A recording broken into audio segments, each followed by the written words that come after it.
జగ్గంపేట మండలం కాట్రావులపల్లి గ్రామంలో ముసిరెడ్డి నాగేశ్వరరావు ఆధ్వర్యంలో రాష్ట్ర తెలుగుదేశం పార్టీ ఉపాధ్యక్షులు జ్యోతుల నెహ్రూ సమక్షంలో వైఎస్ఆర్ కాంగ్రెస్ పార్టీ నుండి పలువురు తెలుగుదేశం పార్టీ తీర్థం పుచ్చుకున్నారు.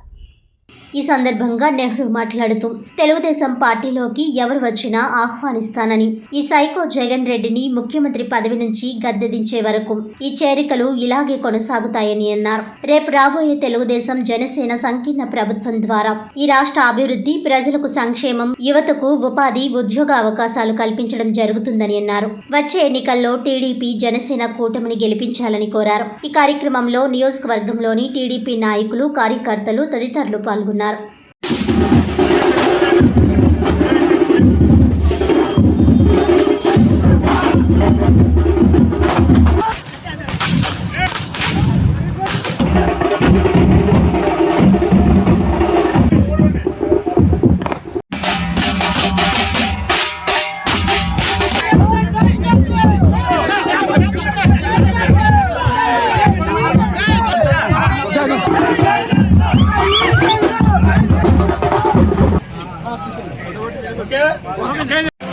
మలిరెడ్డి శివాజీ గారు, శ్రీ మలిరెడ్డి శివాజీ గారు. శివాజీ వెళ్ళాలా?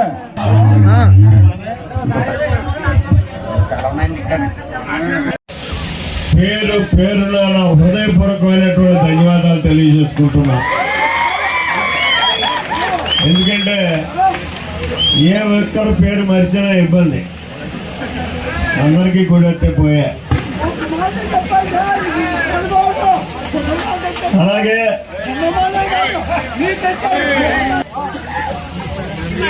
చాలా సంతోషం, ఎందుకంటే ఆప్యాయత, అనురాగాలతోటి తమ సంపూర్ణమైనటువంటి మద్దతు ఇస్తున్నటువంటి మిత్రులు తిరిగి మళ్ళీ మనలోకి రావడం నేను మనస్ఫూర్తిగా ఈనాడు వైఎస్ఆర్ కాంగ్రెస్ పార్టీకి రాజీనామా చేసి తెలుగుదేశం పార్టీలోకి నూతనంగా ప్రవేశిస్తున్నటువంటి, దీన్ని పునఃప్రవేశం అనాలి మనం, ప్రవేశిస్తున్నటువంటి మిత్రులందరికీ కూడా మనస్ఫూర్తిగా స్వాగతం పలుకుతూ,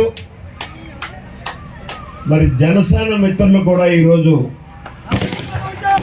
వారి మద్దతు మనకి ఇవ్వడానికి ఎంతో ఆప్యాయత, అనురాగాలతో మనకు ఇక్కడికి వచ్చారు. వారికి కూడా ప్రత్యేకమైనటువంటి ధన్యవాదాలు తెలియజేసుకుంటున్నా. బాంబులు అయ్యాయి ఇక్కడ బాబు, డబ్బులు. నాగేశ్వరరావు నాకు చదివాడు కదా, మీకు నన్ను క్లుప్తంగా మాట్లాడేయండి అంటున్నాడు. అంటే కానీ తప్పుకోవడానికి ఒక ఛాన్స్ ఇచ్చాడు. ఈ లిస్టు చదువుతూ మీరు మంత్రి అయితే చేయండి అన్నాడు. నాకు ఆలోచన లేదు, ఈ పనులు చేయాలనే తప్పనే ఉండదు. అంటే తప్పించి మంత్రి అన్నది మనకు అవసరం కాదు.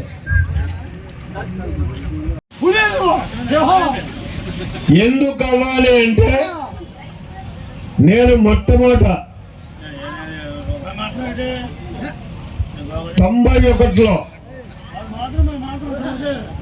శాసనసభ్యుడిగా పోటీ చేసినప్పుడు ఒకటే చెప్పాను, మన ప్రాంతానికి సాగునీరు, తాగునీరు లోటు లేకుండా తేవడం కోసం నేను రాజకీయాల్లోకి వస్తున్నాను అన్నాను. ఆ రకంగా తెచ్చి తీరాను కూడా. ఇంకా రోడ్లు వేయొచ్చు, సేంగు వేయొచ్చు, ఇవన్నీ కూడా రొటీన్ కార్యక్రమాలు. అవన్నీ మనకు అవసరమైనటువంటి సాగునీరుని తెచ్చుకున్నాం, తాగునీరుని తెచ్చుకున్నాం. ఏ ముఖ్యమంత్రిని కూడా సాధించుకోలేదు 4 ఇరిగేషన్ ప్రాజెక్టులు.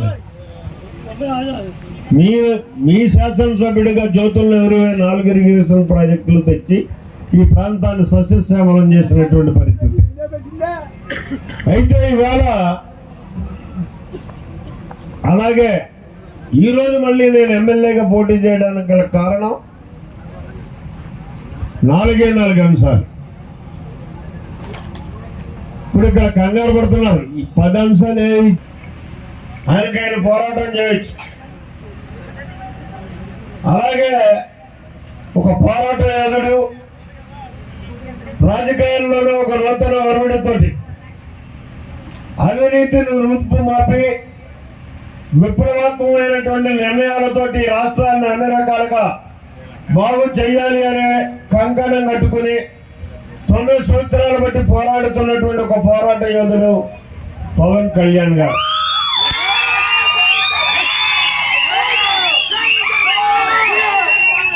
ఆయన కూడా పోరాటం చేయొచ్చు.